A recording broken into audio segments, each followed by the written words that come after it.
Hello, ladies and gentlemen, and welcome back to the Comic Book Report. I'm Travis Snail. Reasoning for the question mark is if you're a returning viewer, you know that I've been dabbling with what to call this because I used to call it Top Comic Book Report or just Top Comic Books of whatever month. And I always felt that was a little misleading because I was like, well, I don't read every one. So technically I couldn't say these were the top. These were ones I kind of thought were my favorites or ones that maybe you should read. So doing something simple, easy, a little cheesy, comic book report of whatever month. So if you're new to this, I picked 5 comic books that I've read this past month.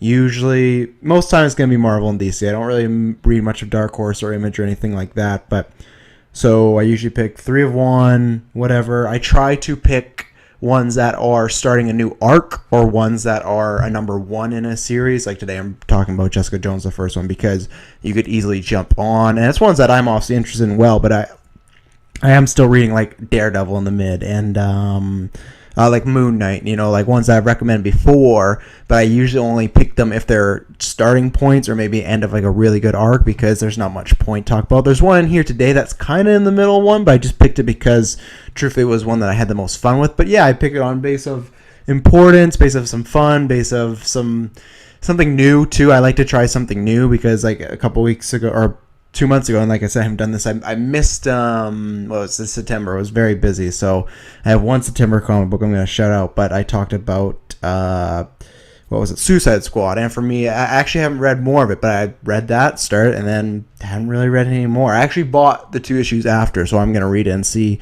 if I like it more, just because I like the actual team. So we'll see. Who knows? We're starting today back. I'm trying to, hopefully this will be back to being monthly. So let's get right into it. Thank you very much for tuning in as usual. It's just myself, no, I'm the dynamic onezo, nobody else here. So let's start with Infamous Iron Man number 1. So this one, even when it was announced, I was intrigued. It's Dr. Doom taking over as Iron Man. We kind of have that also going on with Riri Williams is going to be taking over.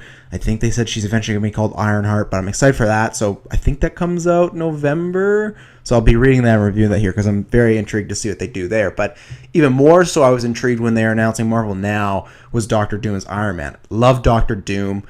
He's probably tied with Loki as my second favorite villain. Magneto is my first favorite villain in Marvel just because his motive makes so much sense and he's a very well-developed character. So is Loki and Doom. There's just something about Magneto where I feel Magneto, he's done a lot of terrible shit, but there is a certain point where Doom, and one of the reasons I do love Doom, but he is good to a point, and then if it really benefits him or selfishness gets in the way, he's gonna turn on a dime.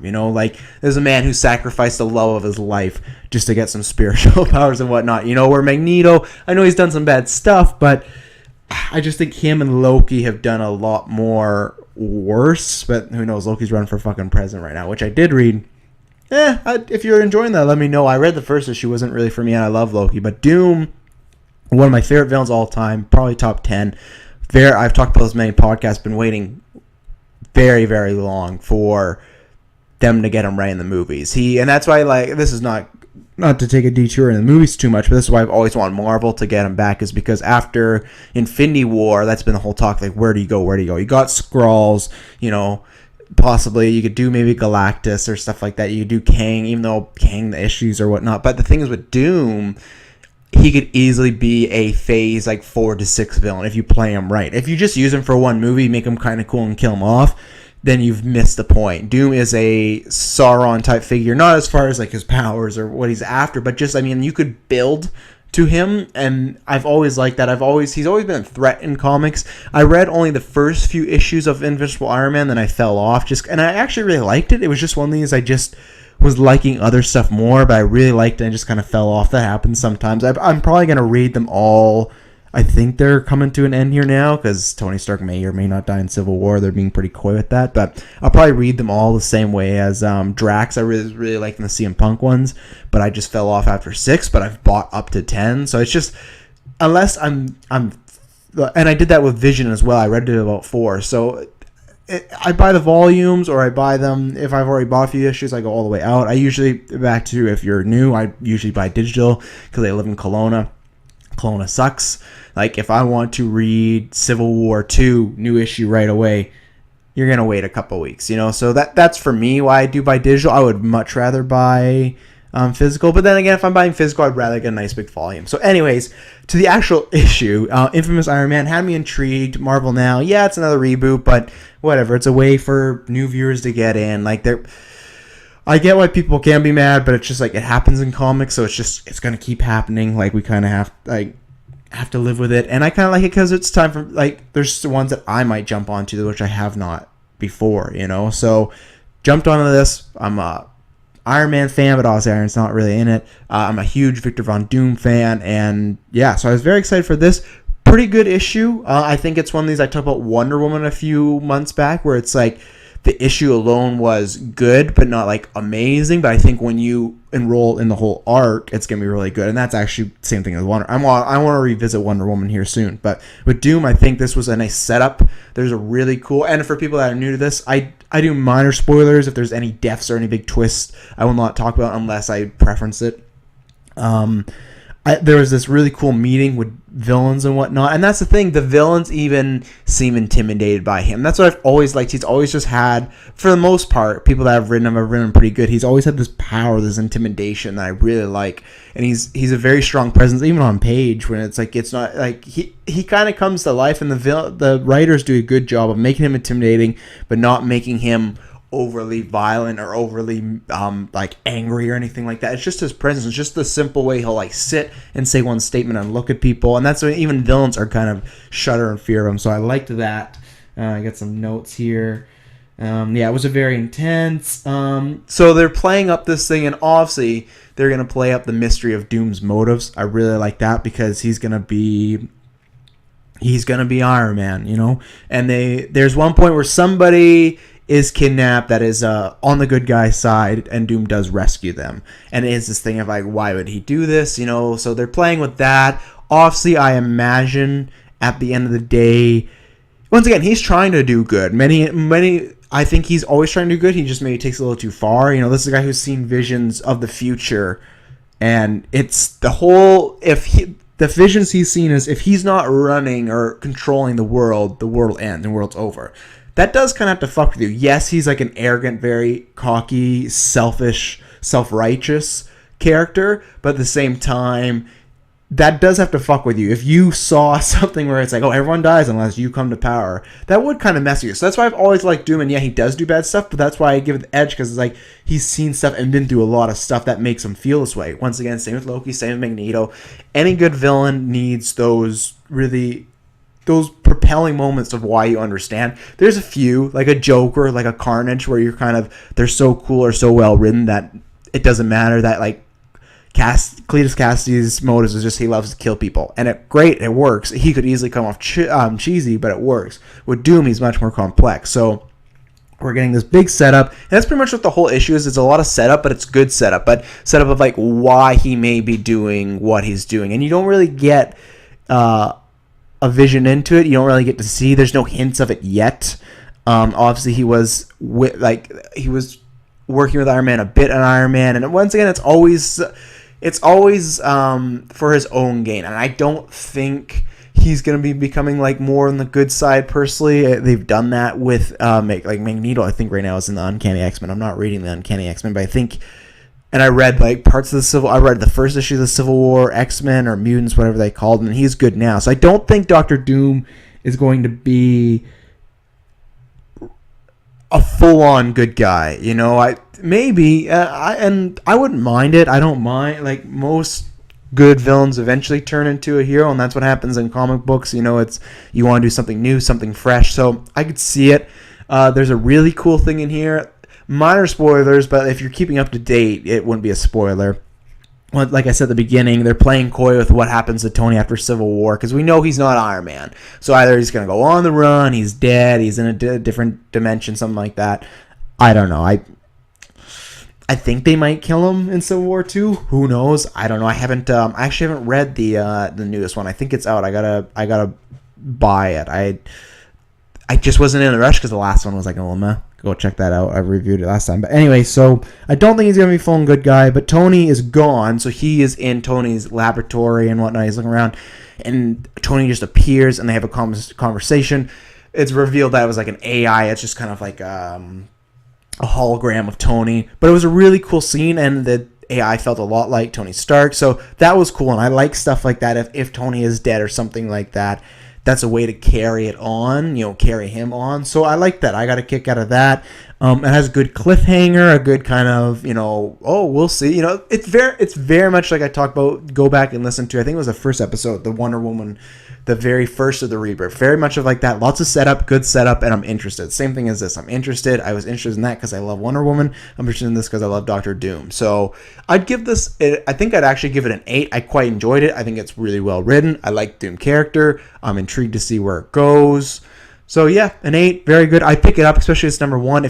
Even if you don't like Doom, well, if you just like hate Doom, then no, don't pick it up. It's a waste of money. But if you have no prior knowledge of Doom or not that much history on him, other than going to like a Wikipedia page, this I think is going to be a good start. Obviously, it's not going to dive into the full on history, but you're going to get kind of a behind closed door of who he is, because I think you will, because even in this, you don't get to see it yet, but I think it's coming. I think he's still very kind of mysterious to the viewer. So I would pick it up if you're interested in Doom, you want to learn more. If you just like Doom, pick it up. I didn't clarify too. I picked 3 Marvels and 2 DCs, and the 2 DCs are full on Batman because I'm actually kind of behind on the DC stuff. And to be honest, it's a little detour, but it's just because they do the 2 a month, and I read them. But it's a thing where I sit down and read a bunch of them together. I didn't get to do that. The Batman ones, spoilers, I picked Batman Beyond number 1 and All-Star Batman number 3 because it's just those are ones right when they come out I gotta read them right away. Like I said, I gotta read Suicide Squad. I think I'm gonna do Green Lantern soon. I've actually been enjoying the Hal Jordan one, Green Lantern. Didn't read the other one. Yeah, I read the first 2 issues and they were I guess I can say I did because I read the first one. The second, I don't know if I even finished. I just didn't connect to the characters. I didn't have much prior knowledge to them, and I'm a big Hal Jordan fan. But anyway, so I picked 2 DC. That was my first Marvel I reviewed. Next one up, Jessica Jones number 1. Now, I don't have much prior knowledge to Jessica Jones as the solo issues. My girlfriend has actually read the whole thing, and she really likes it. I have more knowledge of her in crossovers and with Power Man and Iron Fist. I'm a big Iron Fist fan, so obviously pops up there. Their daughter's named after Danny, so I was always aware of the character and aware of what she went through and with Purple Man and everything like that. But I'll have to say I took a more interest after Netflix happened because I really liked her, and I'm gonna read all of Alias because the girlfriend has it, so I'm gonna read it all. I'd like to, even though I kind of know what it's the same thing. I kind of knew what happened before Jessica Jones, so it's one of these things like, oh yeah, I could read it, but I kind of know, but excuse me, I'm interested, but right now I like the character a lot. Wanted to read this, and this was a really good read. And I guess with the Netflix series, I didn't excuse me again, I'm gonna have a drink of water. I didn't know, out of all the Netflix shows that came out, that was the one I knew the least about. So I was intrigued when the show came out just because Marvel's been killing it. Very good, made me more interested in the character other than me having her connection ties to Danny and Luke that I knew. And this was, it was a good issue. It was a good start. I was a little confused because I'll tie it in with the last one I picked for Marvel was Power Man Iron Fist issue number 8, just because I really enjoyed it. And there was a couple ones that I read. Death of X, the first one, didn't really do it for me. I haven't been reading X-Men. I've been reading X-Men 92, which is great. But the X-Men right now, I haven't been reading because I wasn't caught up on before. And the whole team's kind of mixed up. There's like Uncanny X-Men, and then there's like, what the fuck is there? I think there's just like X-Men, and then there's one other one. It's not Special X-Men, but it's something like that. I'm not a big fan when they do that. Same thing with Avengers. I've kind of liked that this year. Even then, I guess they have Ultimate Avengers or the Ultimates. I like when there's just one team thing, but no idea where I was going. Right, when I was picking these 2, Jessica Jones and Infamous and Power Man Luke Cage, Iron Fist. It's a lot of names. A lot of special people, ladies and gentlemen. Read Death of X. Read a little bit of Champions, which was fun, but I don't love all the characters there as much. Like Vision's daughter or niece. I don't. Totally Awesome Hulk. I've not read anything. I'm not a Nova fan to start with, so for me, like, meh. I like Kamala Khan as Miss Marvel. I have only read her in Avengers. So there's a couple things, and I read the Luke Cage #1 and the cartoony one, which was fun, but I picked the one that I enjoyed the most. But back to Jones, going back all the way to Jones, Power Man, Iron Fist, Luke Cage issues are taking place in the present, and for most part of that, she's just been sitting around with a kid. And I don't mean to diminish that, but that's all you really see her. There's actually been some powerful scenes with all three of them talking, but you've pretty much just been seeing her watch Danielle and guard and everything like that, being a mother, which is good.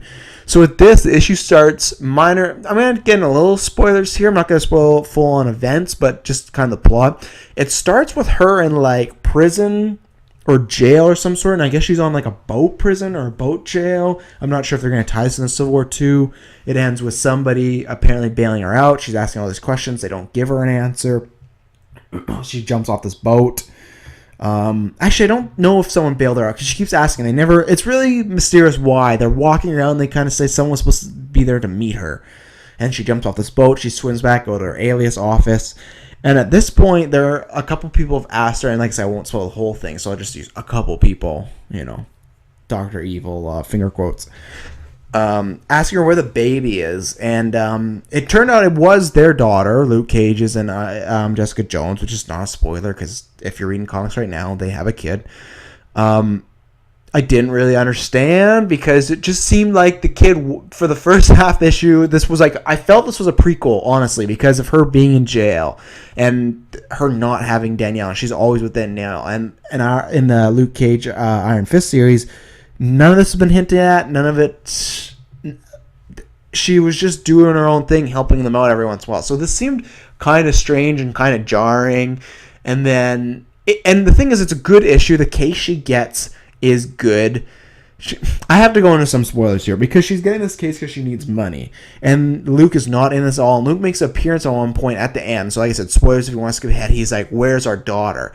So there's a lot of weird stuff going on. I guess that's the point of the comic. But it's strange to have Luke Cage and Iron Fist comic running at the same time where it doesn't seem like any of this is happening. Any of this bad stuff's happening. Yet over here in Jessica Jones, it just feels like it's this entirely different comic, which is good for the tone, but for the continuity of it, it doesn't make sense. Like I said, everything's hunky-dory to the left, and then to the right, for some reason, their daughter is missing. For some reason, Jessica Jones needs money. And it kind of seems like, he calls her Honey, but it kind of seems like they might be on the rocks or something like that. I don't think I missed anything in Iron Fist and Power Man to be like, oh, that's why it's happening. So I enjoyed the whole comic, but those issues or just the questions made it very jarring for me, especially because right now, getting into it, Luke Cage and Iron Fist are having some big problems in their comic books. Like, they're going through some stuff and they're very busy. So for Luke Cage to kind of appear, that's always the thing with these comics. You never know when it happens. Like Tony's like in the Avengers comics, Tony Stark will be like helping the Avengers and all different Avengers. But it's like Civil War is still happening. So I guess I just kind of usually take the stories as stories unless it's a crossover event and just kind of say like, oh, this is like not an Elseworld, but a one tale of like what happened this time. Like they're all their own continuity. So that kind of threw me off. The actual mystery of her case is really good. I'm intrigued in that. You get some cameos from a couple good characters, so that's good. I think that's about it. I enjoyed it. Oh, the other thing I'll say is the art style is very similar to A-List, the original Jessica Jones run. And Brian Michael Bendis is back, so that's great. Like I said, I only read a few of it. I've seen the art a lot because the lady has read it, so I saw that. That was good. It feels like that from what I've read, so if you like the original Jessica Jones comics or you like the show, I think you'll like this. So she has her potty mouth. At one point, she refers to Doctor Strange's mustache as a porn stash. I got a good chuckle out of that. But yeah, I don't know. I want to give it an 8 too because an 8 is always my thing of like an 8 is like a full-on, I really liked it, enjoyed it, happy I purchased it. 7 was like, still happy I purchased it, but a little meh. 6 is like, there was some good stuff in there, but I don't know if I'll be purchasing it. 5 is like, meh, I didn't really think I needed to purchase this. And then 5 below is a fail, and that's just like, meh, it wasn't that good. And I've never had to fail anything like because comics, it takes a lot to be a fail, to be honest. Like, they have to be pretty poor. So I think I'll hit this with a 7.5 just because... And it could actually go up later, but my enjoyment of wondering what was going on kind of took... when I was wondering ladies and gentlemen, English. What I was wondering what was going on that took away from my enjoyment in the comic book a bit. So 7.5, good. I think you should read it if you qualify as a Jones fan. Pick it up if not. I think it's going to be really good. I'm excited by the mystery. I like Jones as a character. So moving on to the previously mentioned Iron Fist and Power Man comic. I picked issue number 8. Water. You see that's the key, ladies and gentlemen. It's tough when you're doing GeekVerse or Dynamic Duo. You always get those breaks. You know when someone's gonna have a long rant. With me, it's just you, myself, and I. So pick this one because, like I said, I enjoyed the most out of ones I'd read Marvel wise. I really liked it. Minor spoilers, so this one maybe you want to skip 5 minutes ahead. If not, it's just a basic of the plot. I think they'd probably tell you in that first page. So what happened last issue was Iron Fist, because of Civil War, we thought because Civil War, we're not exactly sure, but they were doing... They're going against certain laws or certain things that are frowned upon, and maybe that's why cops are after them or whatnot, or maybe heroes, because that plays into it. But either way, Danny Rand hits a cop, and he goes to prison, meets a bunch of other guys in the jail that are innocent. And that's why I picked it for 2 reasons. I'm a big Iron Fist fan. I think he might be my top 10 favorite characters. They do a good job of fleshing Danny out in this, because Danny many times is just your funny... charismatic, crack a joke here, kick a lot of ass, and move along. They did a good job fleshing it out. It starts with the origin, which if you haven't read it before, then it's good for you. But I always like seeing the origin. They're explaining a new thing, kind of about how he had to face some of his demons, like literally face some of his demons. And then we get into him in prison, and he's talking to all these people, and he's talking to Luke about how he could get out, but he wants to stay in here and help these people. And it was really fitting too. The other reason I liked it too, because it kind of fit with the actual Luke Cage Netflix show. I think they were doing it on purpose. They weren't putting it in your face, but it was hitting on race issues a lot, because a lot of these people are innocent. A lot of people that are going after were people of color, people that were Hispanic or people that are African American, because he was the only white guy in these panels of people that were innocent. And he's kind of guilty, even though it kind of feels like he was set up. And that's what all these other people too are all set up. So that was good, because there's like 3 or 4 panels of people of color like getting taken away from the police and getting chosen. It seemed like getting chosen because they're friends. There's one group where there's a young kid with a bunch of white friends, and they beat them up kind of, but they don't go to prison, and he goes to prison. So it was it was good seeing Danny really feeling for these people and realizing, because obviously he's friends with Luke and he's seen it for years, like realizing that these people got a really shit deal and he wants to stand up and fight these people. Yeah, he could go and save himself and be free, but he doesn't want to do that. And that's why I like this issue, because it really fleshed out Danny Rand. Again, it's happened before, but it hasn't happened in a while. I felt in this run so far it's been lots of just fun, and Luke Cage getting back together with Danny. And I really enjoyed it. If you're interested in the character, I'd pick it up. If you like the character, I'd pick it up. Luke Cage does some fun stuff in here too. I think his issue is going to be more the next one, where he's more the main focus. He just had some fun stuff with his kind of gang. He's trying to figure out how these people were set up, and he's trying to figure out a way to get Danny out of jail and prison. And I really liked it. Really liked his scenes with his team. There's a Gadget. There's a little girl. I can't remember her name. I love scenes with Iron Fist in prison and talking about that. And then it ends in, I won't give it away, but it ends in a twist. Not a twist, but a cliffhanger where if you're reading Civil War 2, you kind of know what happens and why lots of people are fighting, and that happens in this. And it's good. It ends in a way that I'm like, man, I can't wait for 9. And I think 9's out. I haven't read it. I don't even think I've purchased it. I think 9's out, but because I usually now, like I've said before, I usually, unless I'm dying, I need to read it, I usually wait till the end of the month, November 11th.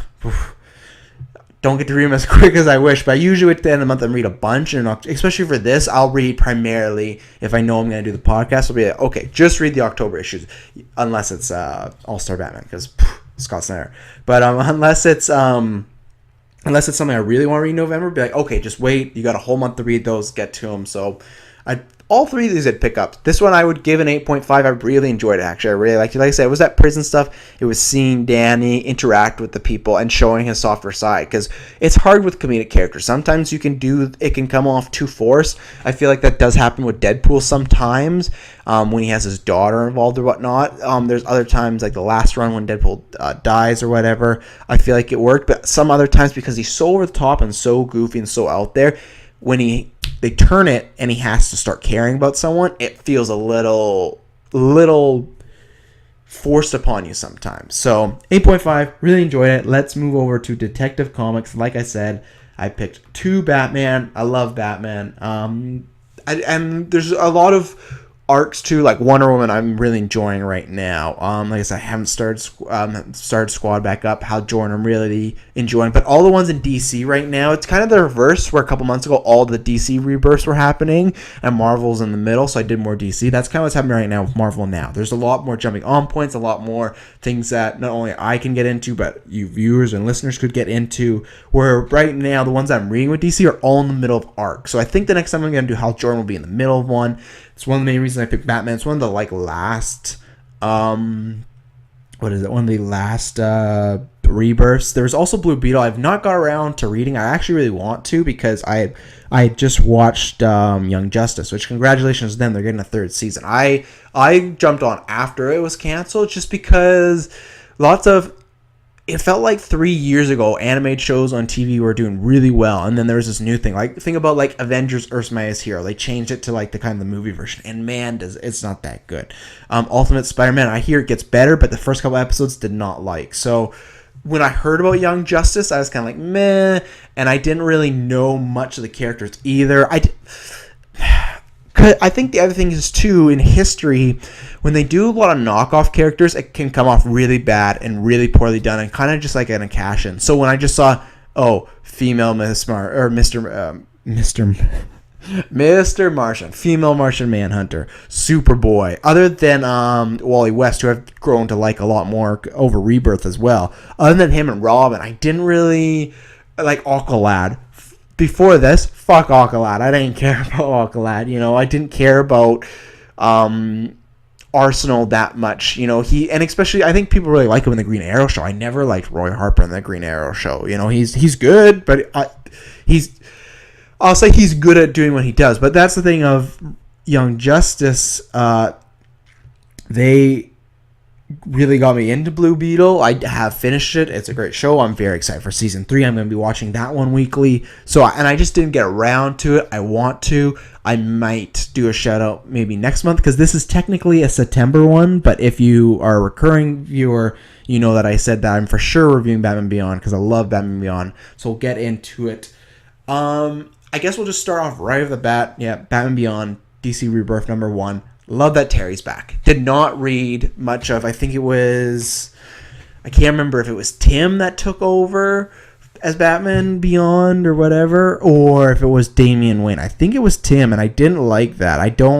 I like the story of 20 to 60 years later, and it being all the Robins older, Batman being a senior. I didn't like, and I get it if it was Wayne or Tim Drake, like, they're younger and you can carry on, but it's like, I didn't like that because it was someone in the Bat family. That's why I originally loved the animated series, because it was this outsider, If it going down to Dick Grayson, going down to Tim, going down to Dwayne, going to Jason Todd, it's like, okay, there's a link there, and it just feels like a natural progression, where Terry doing this in a series at least felt like a fish out of water. Obviously, this is taking place more if he's been Batman Beyond for a while. I'll just call him Batman, because they don't refer to him as that, but he's been Batman for a while, and I quite like where it's gonna go, and I just love that Terry's back. I really like Terry. I don't know if he's a top 10 character, but I really like Terry McGinnis.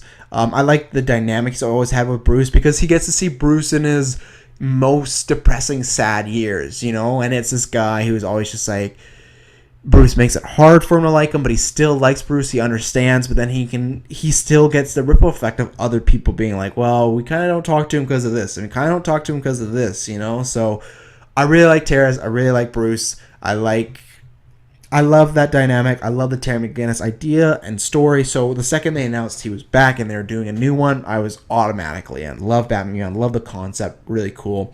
I had one here thing that people, I don't know if it's a spoiler, but I really like Terry. I don't know if he's a top 10 character, but I really like Terry McGinnis. I love the dynamics I always had with Bruce, because he gets to see Bruce in his most depressing, sad years, and it's this guy who's always just like, Bruce makes it hard for him to like him, but he still likes Bruce. He understands, but then he still gets the ripple effect of other people being like, well, we kind of don't talk to him because of this, and we kind of don't talk to him because of this, So I really like Terrence. I really like Bruce. I love that dynamic. I love the Terry McGinnis idea and story. So the second they announced he was back and they were doing a new one, I was automatically in. Love Batman Beyond. Love the concept. Really cool. I had one here thing that I don't actually know where I was going. I have one thing that I really like in here. Sorry, my mind exploded.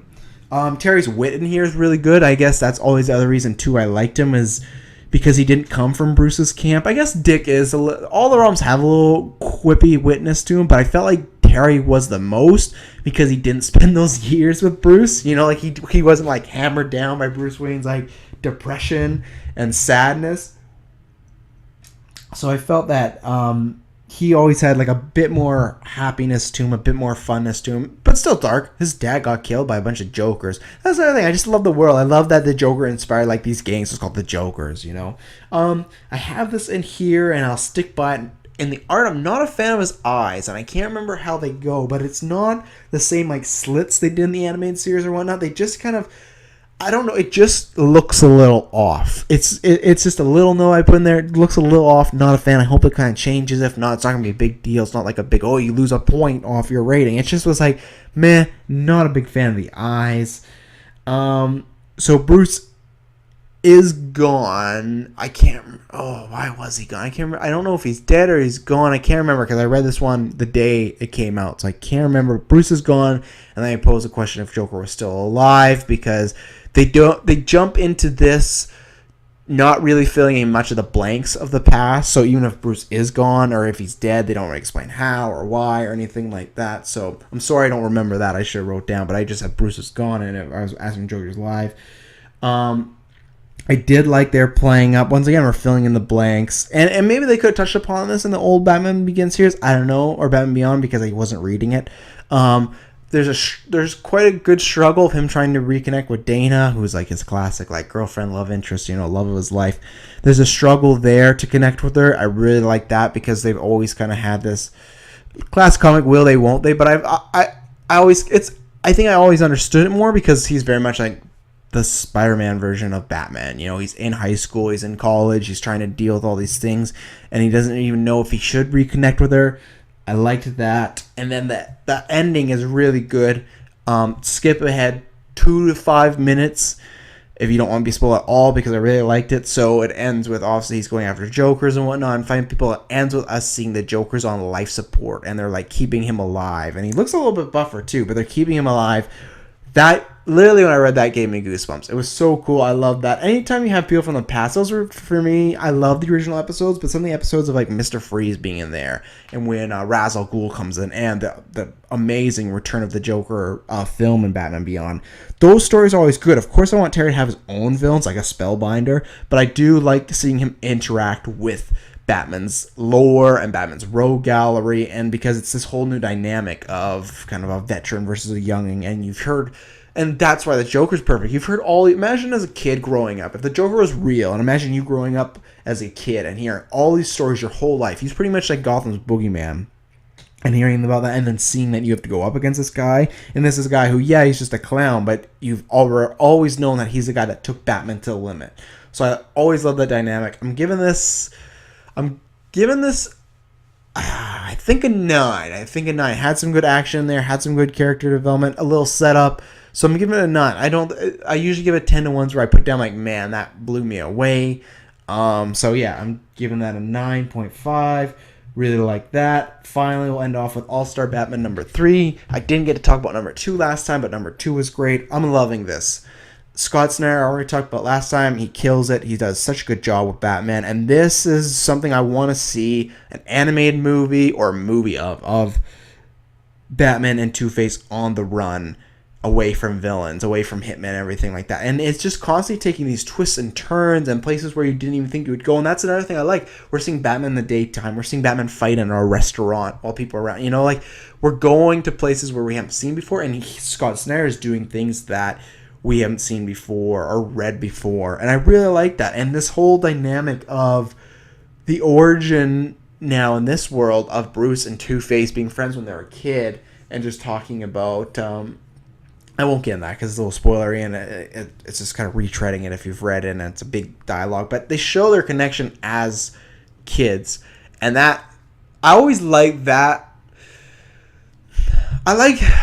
I guess it all depends on how it's written, because most people, when they do the Two-Face and Batman or Bruce and Harvey story. It's two ways. Either they knew each other as kids and were friends, or they're just completely new to each other. I like both ways, because in Dark Knight I like that they didn't know each other, but I do kind of lean towards the kid thing, or at least friendly. I like Batman animated series when they're friends and him trying to struggle with dealing with Two-Face. And this one's really stressed. Like, that's a good part too. Some people don't do it. He does stress Two-Face. Always is referring to Harvey. You can't you can't save Harvey, or you've lied to Harvey. Like, there's that split personality, and that's when he's at his best. Lots of writers do it, but lots of writers don't, or they do it poorly. He does it really good here. I don't want to get into full on details because I don't want to spoil it. This is one you got to pick up and read. It's really good. It's just like I said, it's a road trip. It's a chase. It's just like one big chase sequence, which is cool. There's always twists and turns that are coming.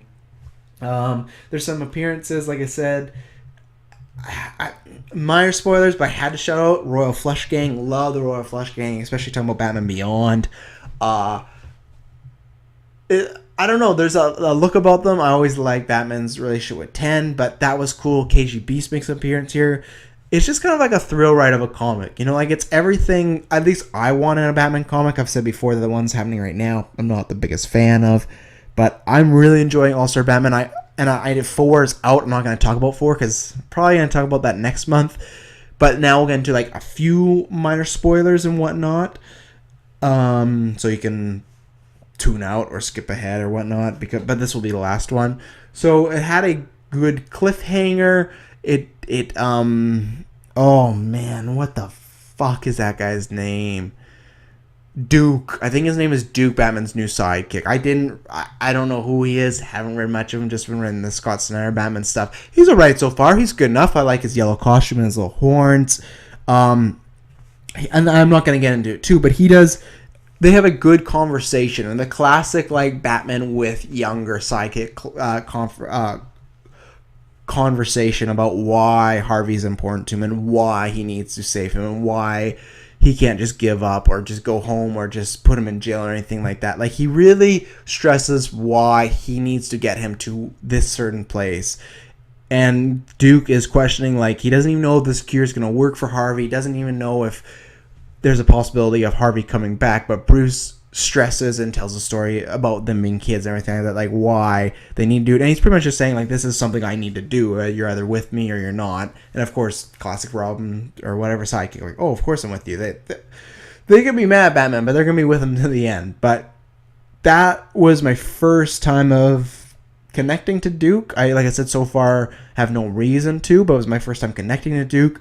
It ends in a great, and like I said, I've read number 4, so I'm not gonna get into it, but it ends in a great cliffhanger with Batman getting the kind of acid in his face. And when I read that the first time, of course they're not going to fucking burn Batman, but it's just cliffhanger. You're going to get cliffhangers all the time in comics, but it's all about how it's done. And I think Scott Snyder does it in a way that's really well done and leaves you enough where it's like, of course, it's going to be all right, but it puts a little down in your head, and it puts in your head of, okay, how are they going to get out of this? How's Batman going to get out of this? The worst cliffhangers are when you see it and you're like, okay, it's either this or this. Where this, I imagine maybe he had something under his mask, something like that when I was reading it, but still, right away, I was not like, oh, this is it. This is how he's going to get out of it. So, I think I'll give this one a 9 as well. I really enjoyed it. I think I gave it 10 to number 1. I think this one didn't have as much action in it, and I felt, even though I liked the stuff with Duke, it kind of slowed the pace down. I'll go 9.5 because the Duke stuff was good. I just felt like it was a little slower in there, but I quite enjoyed it. So that's going to do it for today. I thank you guys very much for tuning in. I like coming here and talking to you guys one-on-one, talking about comics. Next month, I should be back. Who knows? I don't know what. I think, like I said, maybe All-Star Batman talk about, maybe some Green Lantern. Who knows? But yeah, thank you very much for tuning in. Go to geekverspodcast.com and you can find all our links, whether it's Facebook and Twitter. You can get show updates, breaking news. We're no scoopers. We just post for the fans.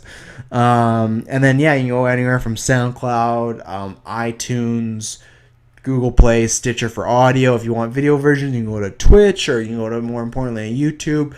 If you like what we're doing here, head over to Patreon, throw us a couple bucks, throw us some of your pocket change if you really like what we're doing here and want to support us so we can do more shows and do more specials and whatnot. If not, just give us a rating subscription on iTunes or YouTube. It helps a lot. It helps us widen our reach out there and helps us just in general, feel good, feel like, we're doing something right. And just more interactive too, like whether it's commenting on YouTube or reviewing us on iTunes. Tell us what you like, tell us what you don't like. Like, we're always ready for input. So thank you very much for tuning in to the Comic Book Report for October 2016.